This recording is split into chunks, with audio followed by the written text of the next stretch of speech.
nós te adoramos, Pai. Aquele que tem sede busca. Busca o quê? Beber da água que quem dá? Cristo dá. O nosso Rei dos Reis e Senhor dos Senhores. Aleluia. Vem com o teu rio de vida, Pai, nessa noite sobre as nossas vidas. Vem passando, Jesus, limpando, Senhor. Restaurando, curando, transformando as nossas vidas, Jesus. Aleluia, tu é o rio de água viva. Aleluia. Ele que nem sede busca, beber da água que precisa. Terá dentro de si uma fonte que jamais acabará. Aquele que tem sede busca, beber da água que Cristo dá. Terá dentro de si o quê? Que jamais acabará. A fonte de água viva é o Senhor, e a água é o Consolador, Espírito de vida e louvor. Preciso dele. Mas o Espírito e amor, o meu guia e Consolador, deixe-me no fogo do Senhor. Preciso de ti.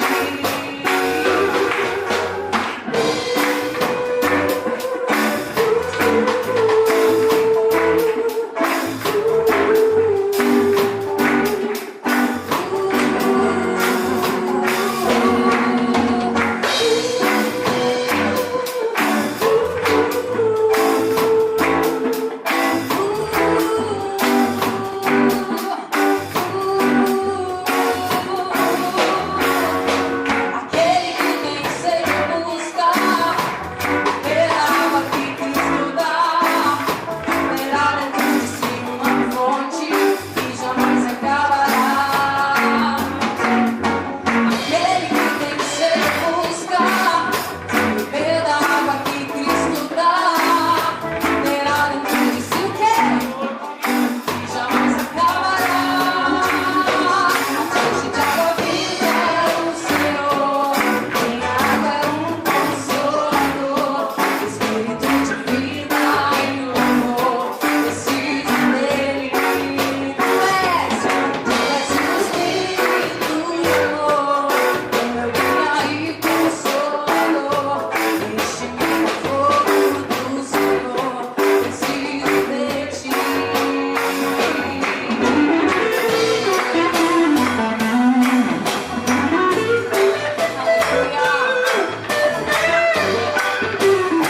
Deixe-me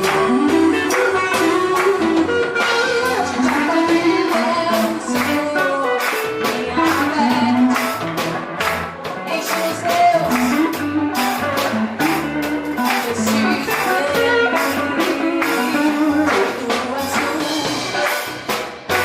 fogo do Senhor. Preciso de ti.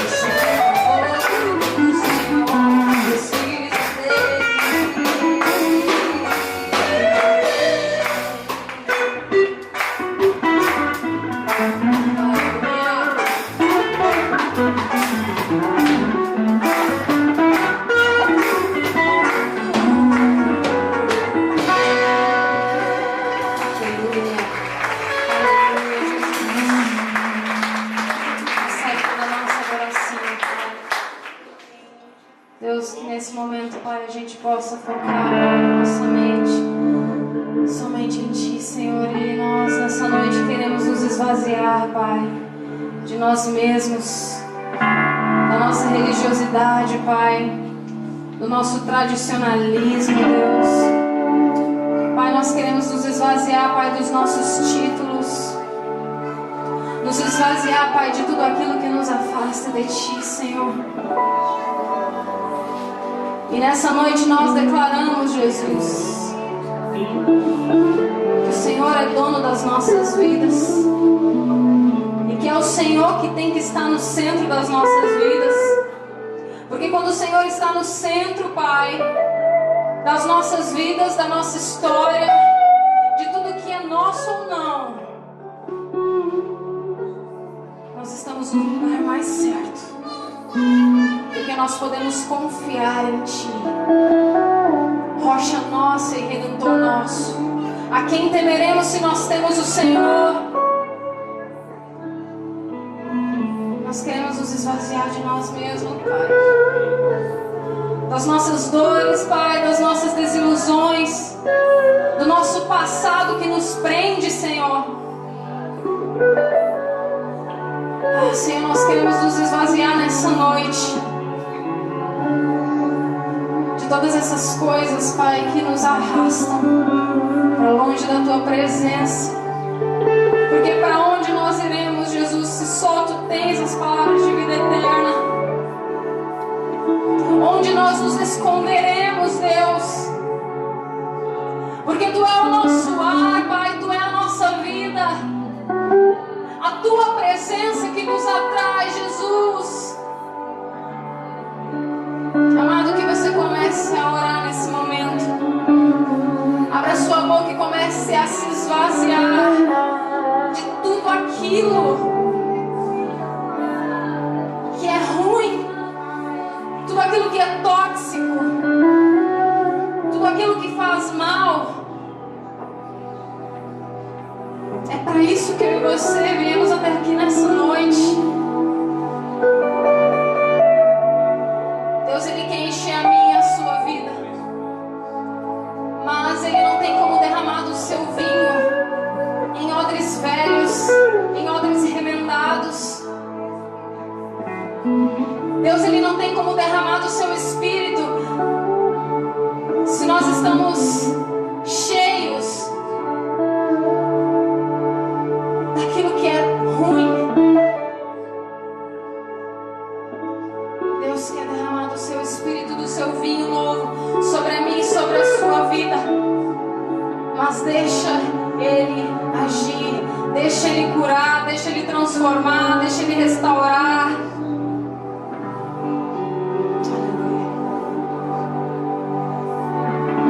Eu quero me esvaziar de mim. Eu quero me esvaziar da religiosidade. Eu quero me esvaziar de mim.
Senhor,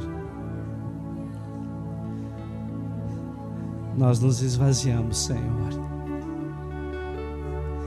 Esvaziamos, Senhor amado, de toda pretensão, de todo entendimento. Esvaziamos, Senhor, de todos os títulos. Esvaziamos, Senhor amado, de tudo. Porque a única coisa que precisa estar dentro de nós, em nossa mente, em nossos corações, é a Tua presença, é a Tua glória, é a Tua Shekinah. Como diz a Tua palavra, o Senhor é o meu pastor e o Senhor não me faltará. A única coisa que eu preciso é do Senhor. A única coisa que eu necessito é a Tua presença. A Tua graça me basta, pois o Teu poder se aperfeiçoa na minha fraqueza.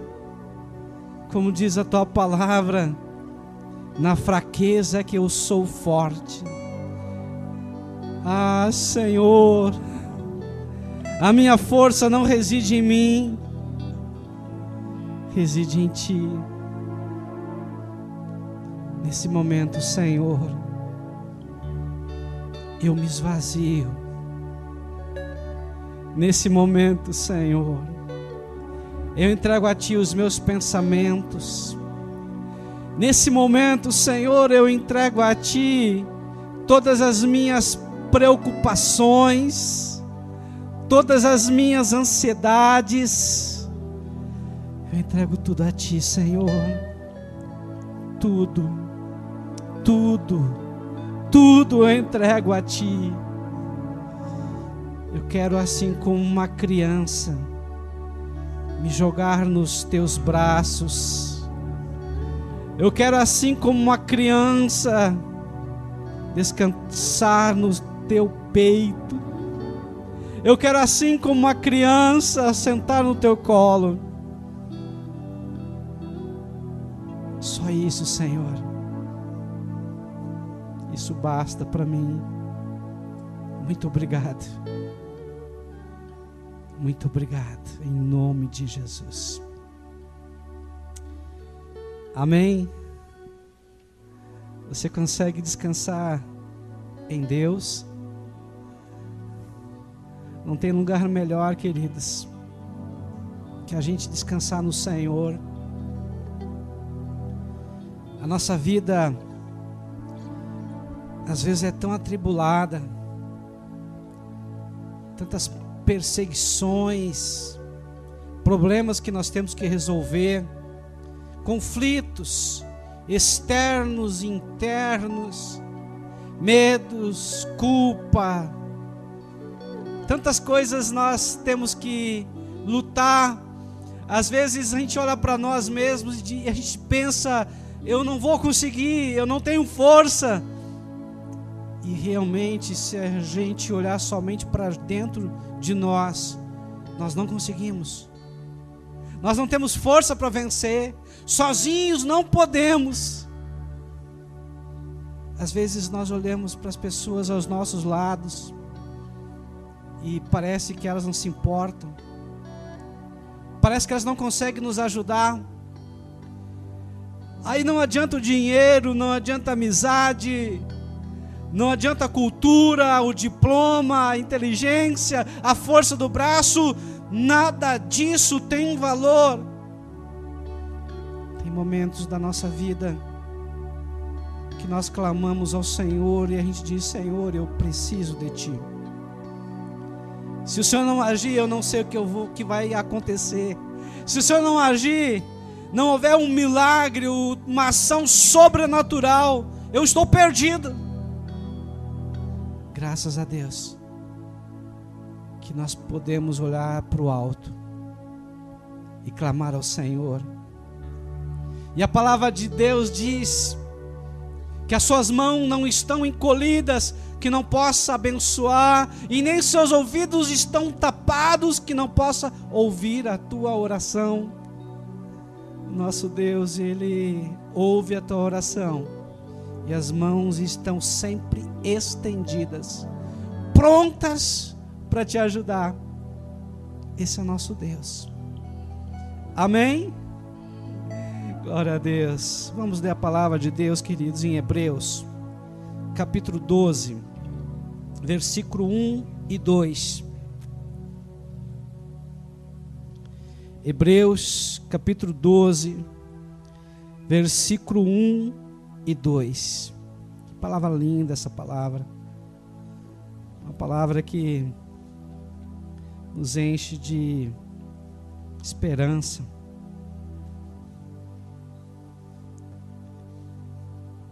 Amém? Hebreus 12, 1 e 2 diz assim: portanto, nós também, que estamos rodeados de uma tão grande nuvem de testemunhas, deixemos todo o embaraço e o pecado que tão de perto nos rodeia, e corramos com paciência a carreira que nos está proposta, olhando para Jesus, autor e consumador da fé, o qual, pelo gozo que lhe estava proposto, suportou a cruz, desprezando a afronta, e assentou-se à destra do trono de Deus. Amém? Louvado seja o nome do Senhor. Senhor amado, o Senhor zela e vela pela tua palavra. Prepara-nos, Senhor, agora para ouvir a tua palavra. Sossega, Senhor, o nosso coração. Abre, Senhor, os nossos ouvidos espirituais, que nada, absolutamente nada, possa impedir a tua ação. Senhor amado, quebra todo jugo de escravidão. Quebra, Senhor amado, todo o mal que porventura tente se levantar, que desde agora ele caia por terra, em o nome de Jesus. Que o Senhor seja glorificado nesta noite. É o que nós te pedimos e desde já agradecemos, em nome de Jesus. Amém e amém. Amém? Pode sentar, queridos.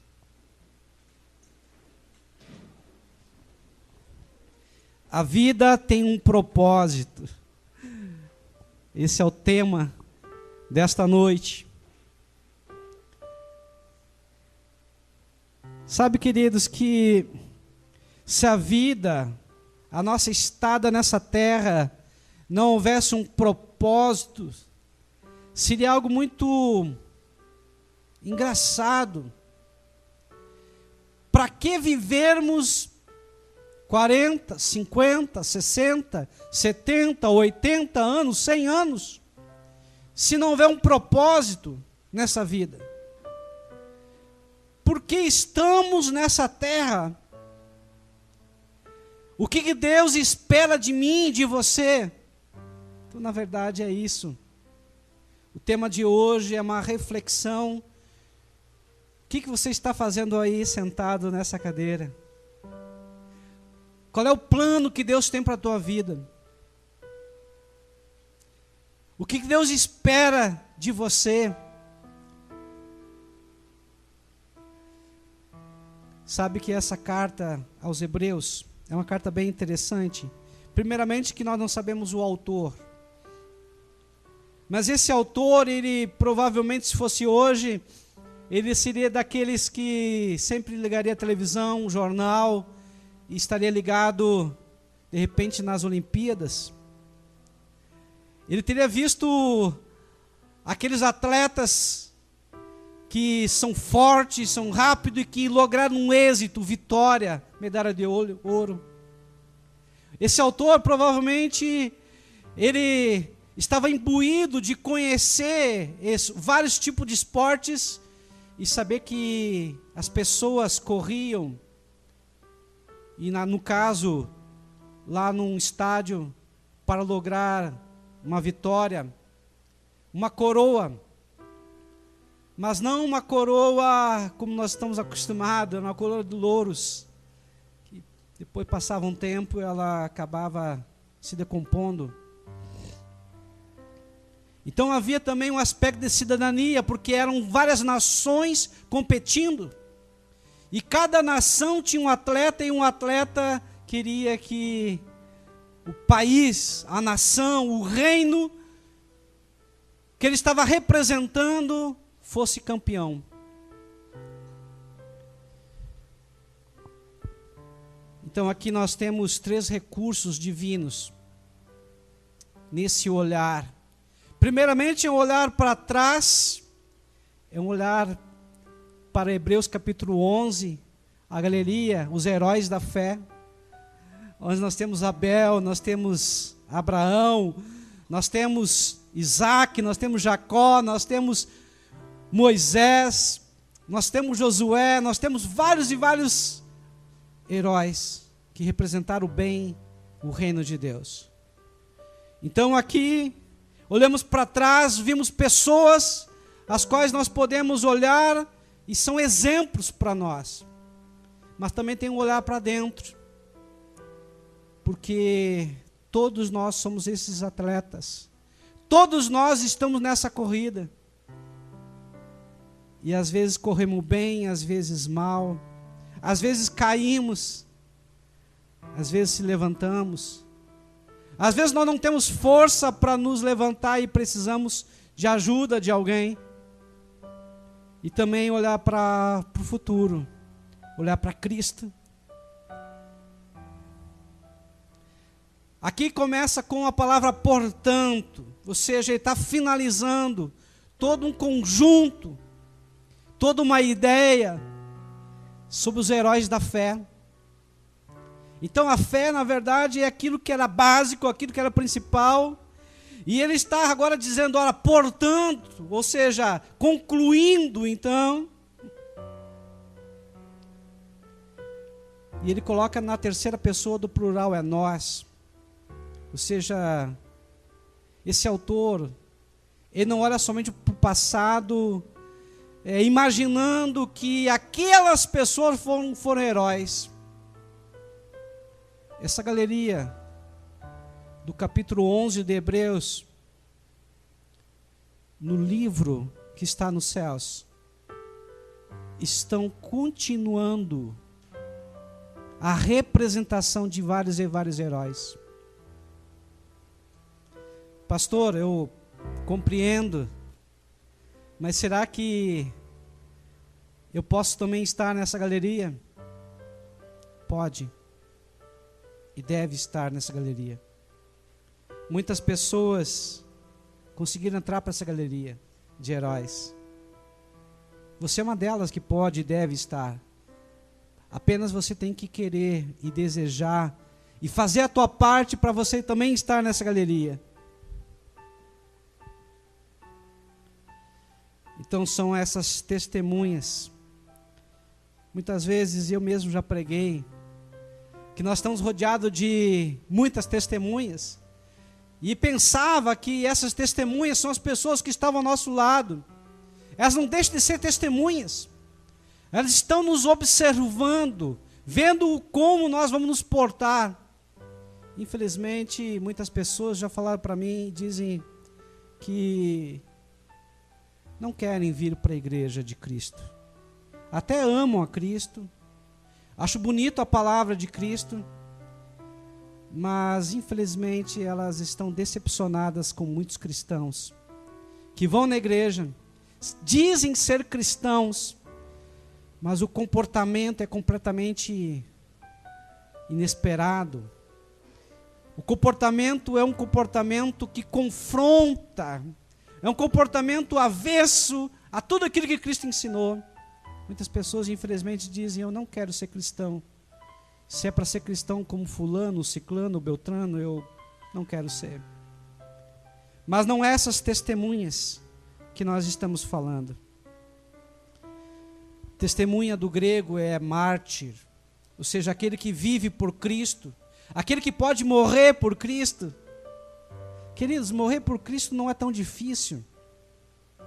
Talvez o maior desafio meu e teu seja viver por Cristo, viver para Cristo, ou seja, viver como Ele viveu, ser um modelo como Ele foi modelo, pensar como Ele pensava, agir como Ele agia, sentir como Ele sentia.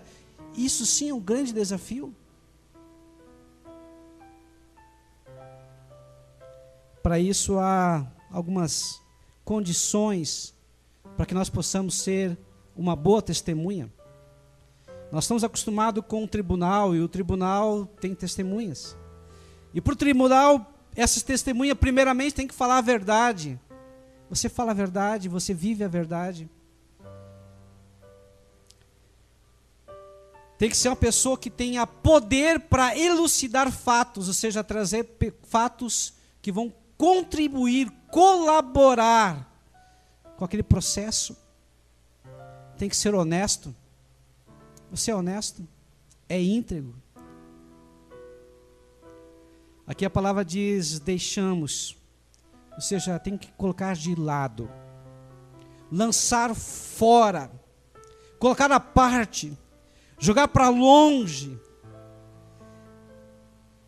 Interessante que os corredores, até hoje, eles fazem isso ainda. Os corredores hoje, eles correm com os pesos na perna, às vezes no abdômen, às vezes nos braços. Por que esses pesos? Esses pesos é bom para fazer com que ele ganhe força. E ele correndo com esses pesos nos braços, nas pernas principalmente, faz com que ele comece a correr mais. Ele ganha em resistência, ele ganha em fôlego. Isso faz com que depois que ele tire o peso, esse corredor ele corre muito mais rápido. E a Bíblia fala em embaraço. Embaraço no grego, então, é todo esse peso que era colocado no corredor, para que nos treinos ele pudesse correr bem, correr rápido e alcançar a vitória. Mas nenhum corredor na corrida corria com esses embaraços. Nenhum corredor na corrida corria com esses pesos. Ele tinha por obrigação tirar fora todos esses pesos que atrapalhavam, que prejudicavam a corrida. O que está atrapalhando a tua corrida da vida? Será culpa?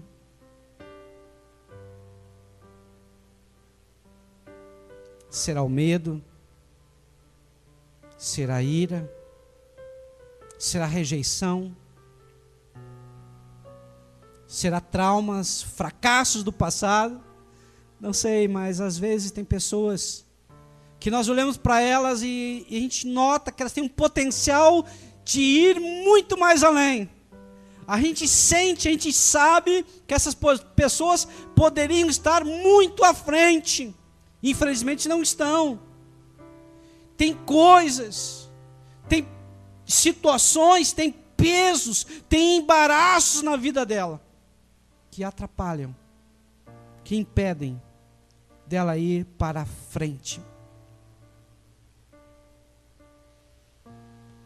Hoje, tome uma decisão.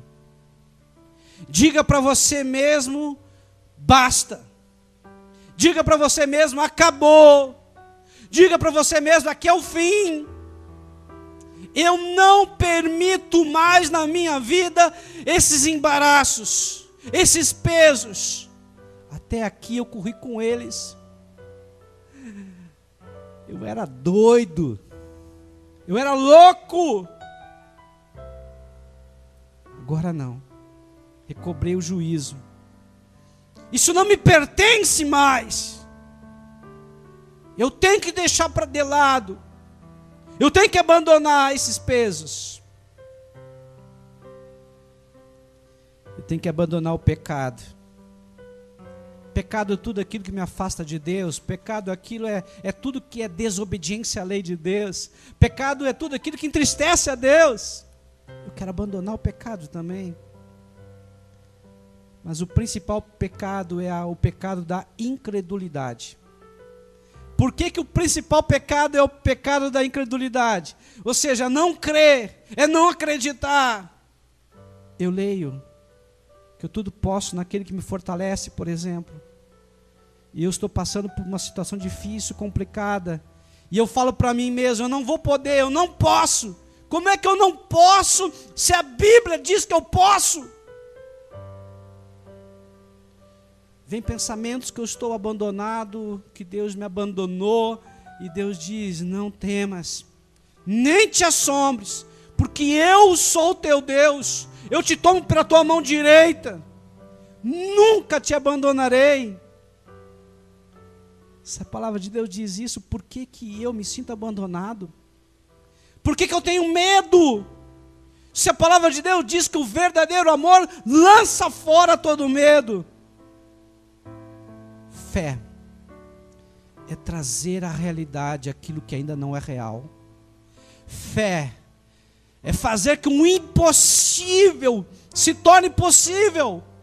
Fé é trazer o invisível para trazer ele para o visível. Fé é tornar realidade todas as promessas de Deus. Isso é fé. Quando eu acredito na palavra de Deus, eu não duvido. Para mim, mesmo ainda não acontecendo, já é uma realidade. E eu vivo por fé. Amém? Como se mata um pecado? Mata-se de fome. Não alimente sentimentos, pensamentos, situações que vão dar ensejo ao pecado. Mate de fome. É como aquele caso, aquela história dos dois cachorros, o preto e o branco. Quem é que vence? É aquele que está bem alimentado. E dentro de nós temos esses dois cachorros, dentro de nós, o bom e o mal. A palavra de Deus diz em Filipenses 4:8, ou em que pensar. Temos que pensar em tudo que é bom, tudo que é justo, tudo que é verdadeiro, tudo que é santo, tudo que edifica. Nisso tem que estar os nossos pensamentos e os nossos sentimentos. Tem que ser com paciência, com perseverança. Sabe, queridos, que eu aprendi na vida? Na vida, se tu não tiver disciplina e não tiver perseverança, tu não alcança nada.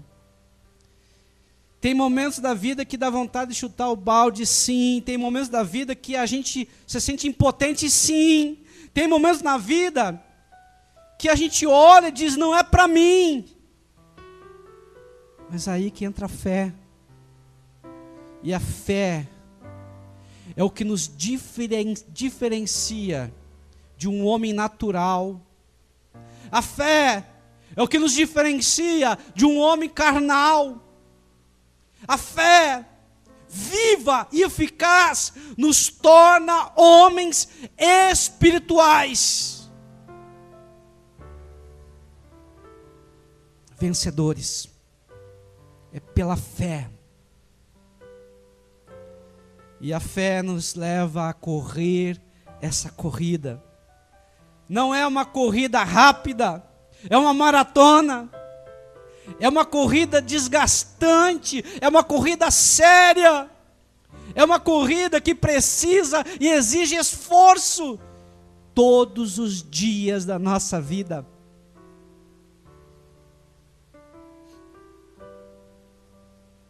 É como se fosse hoje, apenas hoje eu tenho que correr. E amanhã, mais uma vez, eu vou correr. Ou seja, eu vivo hoje com intensidade, com profundidade. Cada dia, o seu dia e o seu mal.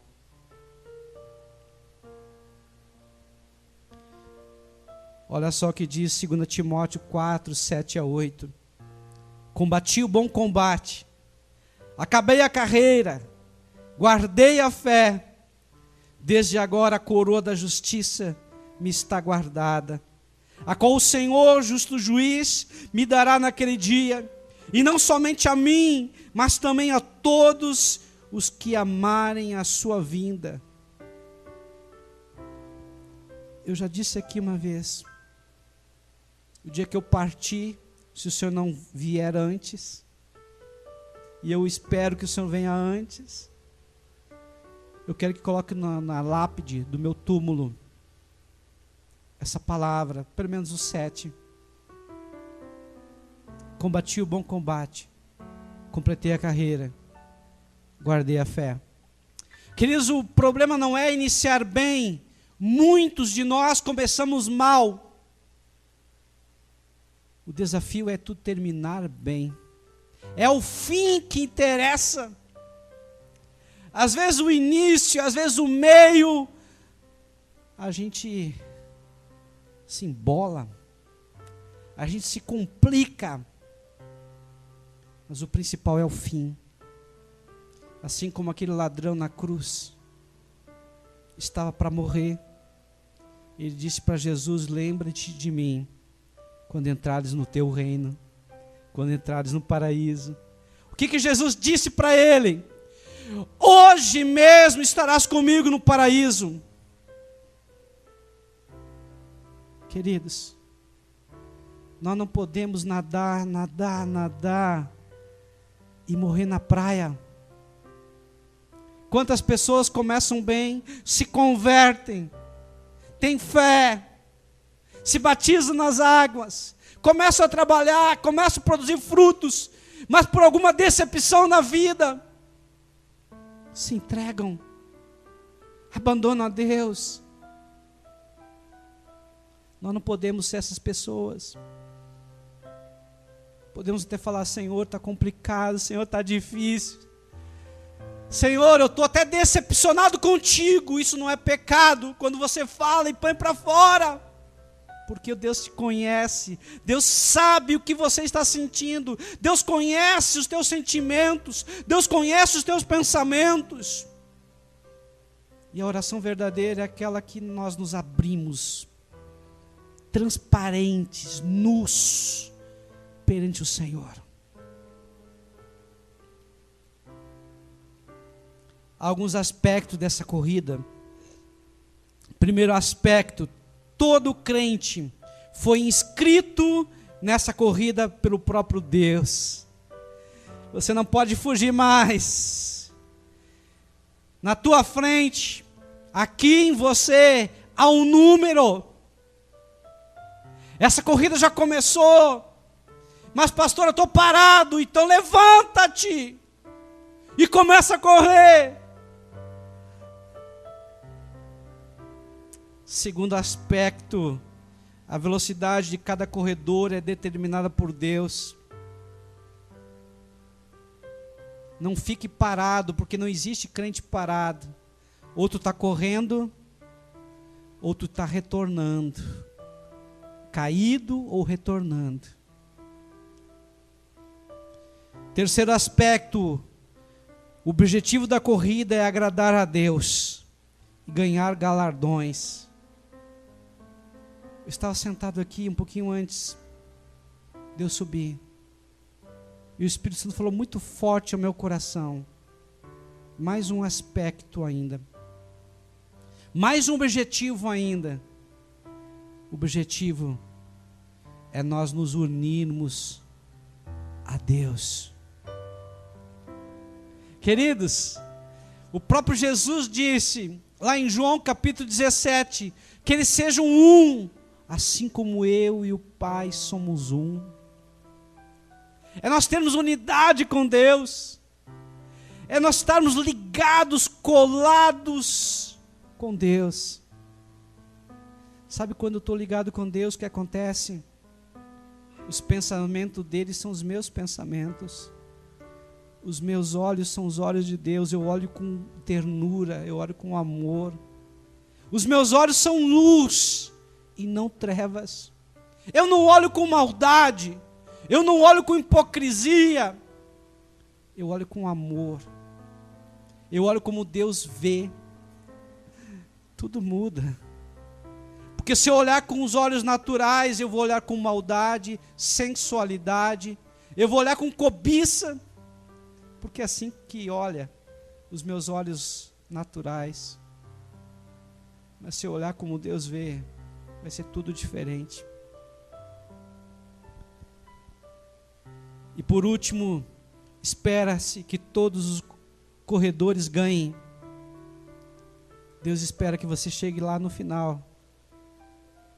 O início começa com a tua salvação. Quando tu aceita Jesus Cristo como Senhor e Salvador da tua vida, quando tu convida Ele para morar e reinar dentro de ti, Ele continua com a justificação, ou seja, Ele te torna justo, sem pecado, absolvido. Continua com o processo de santificação, ou seja, eu quero me ficar parte do mundo, eu agora quero pensar como Deus pensa, eu quero alegrar o coração de Deus, fazer tudo aquilo para agradar a Deus, e termina levando muitas e muitas almas até Jesus. Olhando para Jesus, eu tenho uma música muito antiga. Essa música foi quando eu me converti, faz bastante tempo. E essa música dizia: olhar somente a Ti, Jesus, e não olhar para trás. Ou seja, olhar para Jesus e não olhar para trás. Sabe o que eu aprendo, queridos? Que quando eu olho para frente, eu vejo pessoas que estão à minha frente, mais avançadas na corrida, mais avançadas espiritualmente. Isso provoca, sabe o quê? Inveja, ciúmes. Aí quando eu começo a olhar para trás, tem pessoas e muitas pessoas atrás de mim. Isso provoca o que em mim? Orgulho, vaidade, arrogância. Então eu não posso olhar para frente, porque eu vou ter ciúmes, inveja. Não posso olhar para trás, que eu vou ter orgulho, vaidade. Eu olho para Jesus. E todo mal se desfaz. Olhe fixamente, continuamente, atentamente para Jesus. Não olhe para frente, não olhe para trás, não olhe para a direita, não olhe para a esquerda. Porque se você olhar para as pessoas, você vai se decepcionar.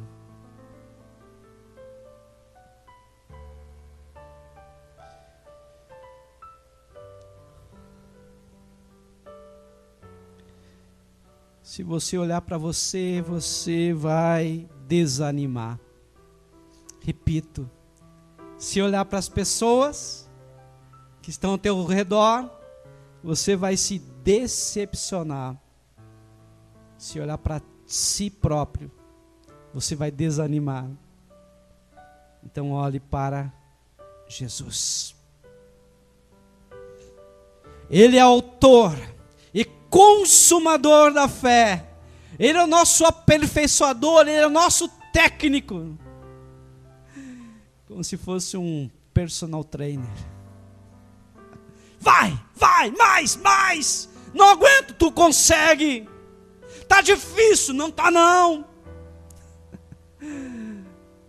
Ele sempre extrai mais da gente, mais do que a gente espera.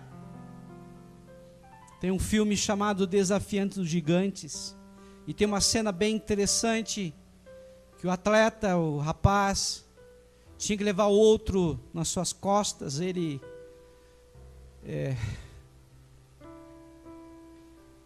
Aí daqui um pouquinho ele disse: técnico, não dá mais, não aguento. Tu consegue, vai mais. Eu não aguento mais, consegue, vai. E ele foi, o técnico foi estimulando ele. E ele foi bem além. do que ele poderia ou de qualquer outro pudesse imaginar. Essa cena acho que ilustra bem Jesus e nós. Nós somos aquele atleta que não conhece a força que nós temos em Jesus. E Jesus é aquele técnico que incentiva, que estimula e extrai de nós muito mais do que nós pensamos que temos força. Há um propósito para a nossa vida. Sabe que esse propósito seria casar? Eu, quando era jovem, eu pensava, quando eu casar, termina todos os meus problemas. Depois de uma certa idade, a gente pensa, ô ingênuo. Terminou uns e começaram outros. Pensava comigo mesmo, eu vou casar para ser feliz. Tem pessoas solteiras que são felizes e pessoas casadas infelizes. Pensei então, depois que eu casei, bem, quem sabe se eu tiver minha casa própria, agora eu vou ser feliz. Tive casa própria e vi, tem muitos que têm casa própria e são infelizes. E muitos que alugam casa são felizes. Pensei então comigo, então a felicidade reside em ganhar dinheiro, ter fama, prestígio. E eu vi que tem muita gente rica, completamente infeliz, não consegue nem dormir de noite, enquanto tem muitas pessoas pobres e são alegres, são felizes.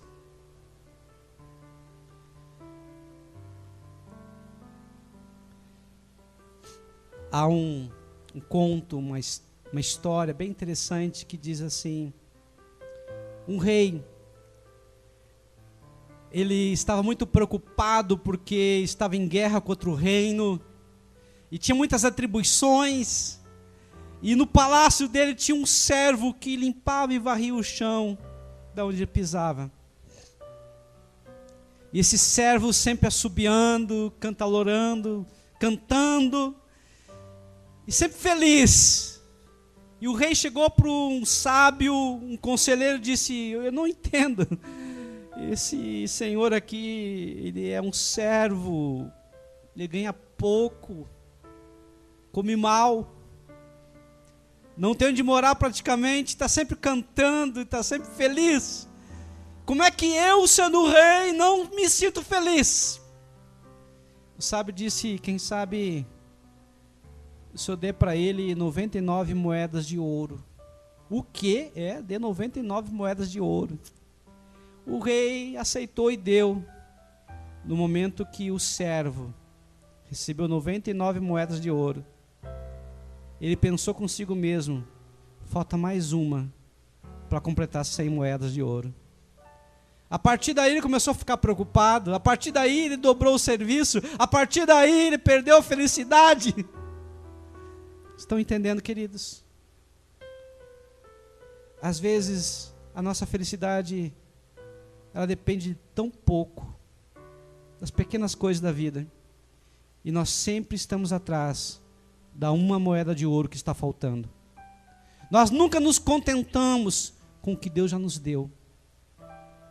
Sempre pensamos que a felicidade vai estar quando eu conseguir tal coisa ou situação.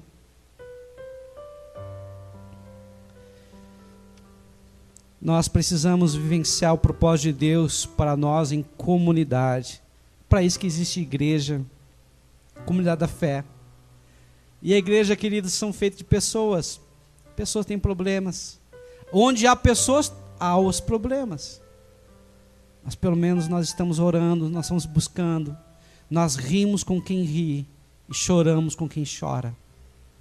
A igreja é a noiva de Cristo. A igreja é o corpo de Cristo. A igreja está ligada a Cristo. Precisamos estar juntos. Participar da igreja requer compromisso e disciplina. Amém? Compromisso e disciplina. Jesus suportou a cruz, suportou a afronta. Você parou para pensar, queridos, o que Jesus suportou por mim e por você? Toda vergonha, todo desprezo. E mesmo assim, o pensamento dele não estava na dor, na vergonha, na afronta.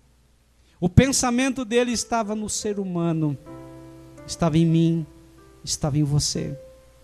Ele não via as suas próprias dores, ele via as minhas dores, as tuas dores, as minhas necessidades, as tuas necessidades.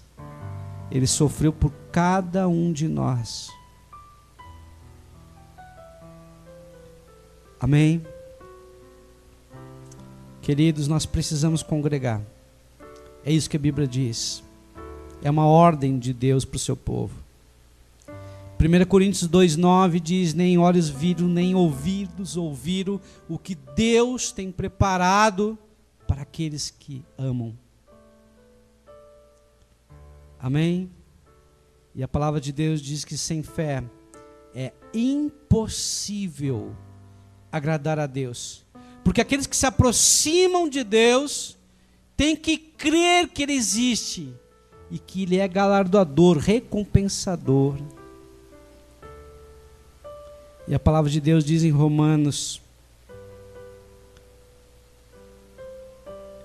10:17 que a fé vem pelo ouvir e ouvir a palavra de Deus. Hoje você está ouvindo a palavra de Deus. Fé está sendo colocado no teu coração.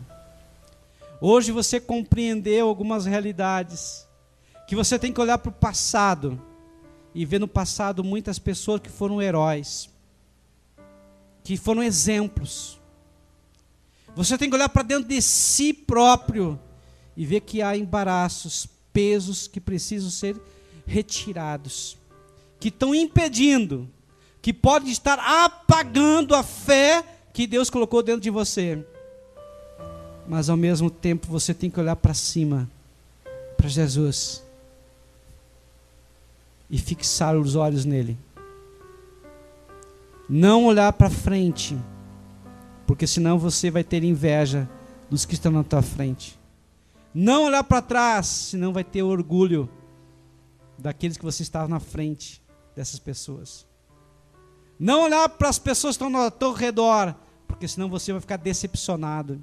Não olhar somente para ti, porque senão você vai ficar desanimado.